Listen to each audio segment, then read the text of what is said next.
So those are the roles, I would say, for starters. And second starters, I would say, somebody who has been into the field for 2 years. Let's go on to see some of the tips on how to build a career. Now, let me tell you one thing before I even talk about anything else, that cybersecurity is actually not an easy field. It is extremely analytical and detail oriented. I assume that you have already understood from the technologies and from the systems that I have mentioned in the previous slides that it is detailed. It doesn't talk on the top. You cannot go to say, do this and do that and leave out. You will get hacked day in and day out. This is the case with the government organizations today. So you have to be analytical, extremely detailed. When you're assigned a job, there is nobody to guide you. Nobody knows what's going to happen. A problem given to you, you'll have to independently think, strategize how to do the thing, and solve the problem. Very important trait.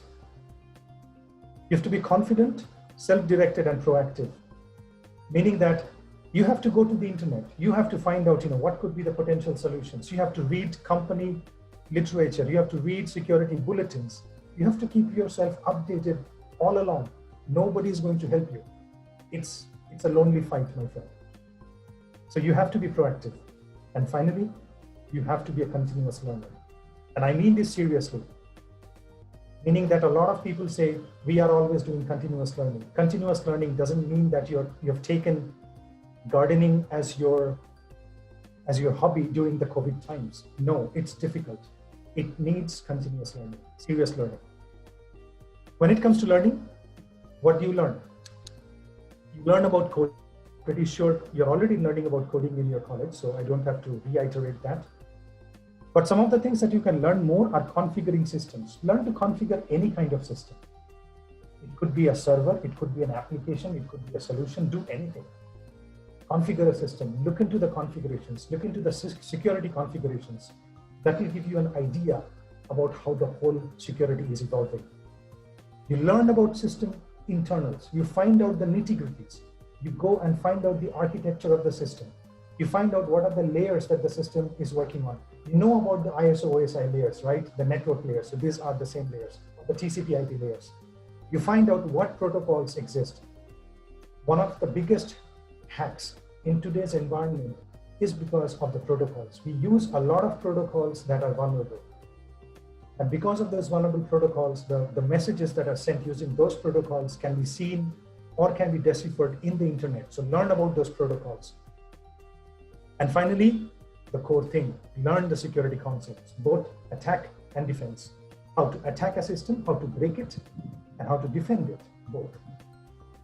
What you do, if possible, if you get an opportunity, join a cybersecurity starter role. After this COVID situation, and I wouldn't say thankfully, but at least for us who are in cybersecurity, thankful to China, you would have a plethora of opportunities coming up in cybersecurity, especially at the starter roles or between 2 to 8 years of experience. Try joining one of that. If you don't get a break, don't worry. Join a system administration, a network administration, or at least a software development role. I'm pretty sure a lot of us can go into software development, given that we have mass recruitments from different big IT companies today. Go into it. However, you keep an eye on cybersecurity. You learn the security concepts. And in 2 years or 4 years, you move into cybersecurity. What you do, you get certified. Now, if you're already working as a system administrator, I would suggest that you already get certified, because that will pave your way into getting into the cybersecurity area. People like us, we love certifications because instead of saying who you are, it's like a third party giving you a certificate saying, yes, you know who you are. Security Plus is the basic certification. Then you can top up with a CEH, CISSP, CISA, and the list goes on. And these certifications are more, I would say, non-OEM certifications. There are a lot of OEM certifications from Microsoft, from Cisco, and from Google as well. You can also consider them. Most importantly, keep challenging. Your brain is like a blade. The more you challenge, the more you sharpen it, and the easier it becomes to cut through. In cybersecurity, it's literally cut through. You're always on an edge, trying to fight